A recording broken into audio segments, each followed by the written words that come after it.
Hello and welcome to Gladiator, otherwise known as Orgon no Shiro in Japan and the Great Gurianos on home microcomputers. Gladiator was developed by little-known Japanese company Aluma in 1986. The game is known by many as being developed by Taito, but that is not the case. Taito would publish a few of Aluma's games over the years. In Gladiator, you control a knight named as Great Gurianos as he walks through a castle. As to be expected, the joystick direction moves the character left and right, and raises his shield up and down.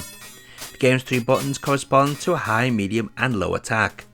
Gladiator consists of only 5 levels, though the 5th stage is more of a bonus as you enter the Treasure Palace.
The first port was to the Commodore 64 and it's bloody awful.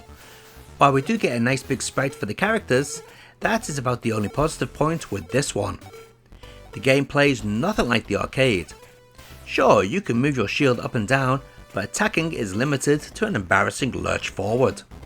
Get hit by 3 projectiles and it's back to the beginning of the stage. The difficulty curve is way too steep, making this an instrument of torture rather than a game.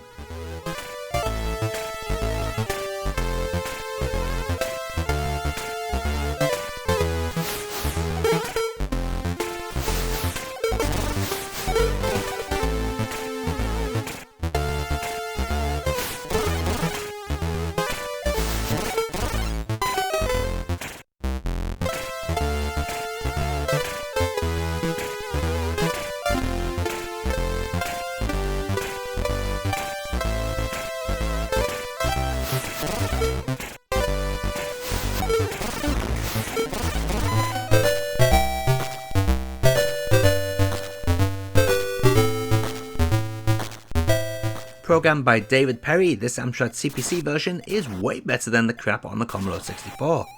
In this version we actually get customizable controls that help replicate the arcade controls with the 3 shield positions and 3 sword positions. The controls can also be set as a combination between joystick and keyboard or just keyboard. I recommend going with just the keyboard as the dual controls are rather fiddly.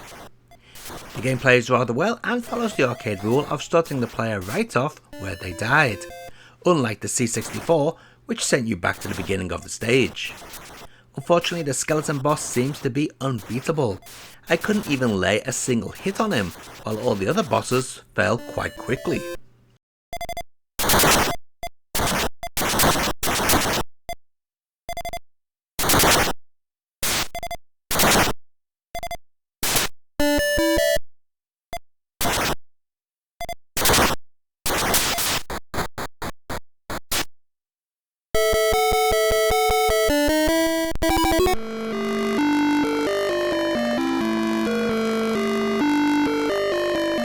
The ZX Spectrum port, also developed by David Perry, was intentionally made unwinnable.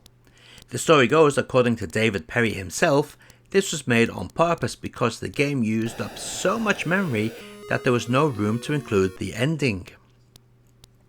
I wonder if this is the case with the Amstrad version too.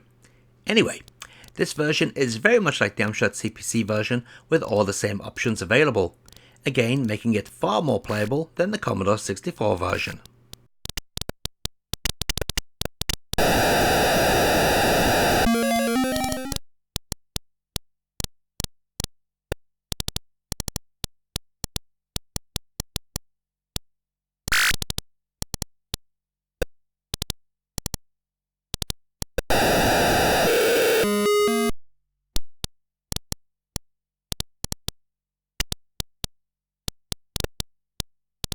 And let's take a look at all those versions of Gladiator running side by side.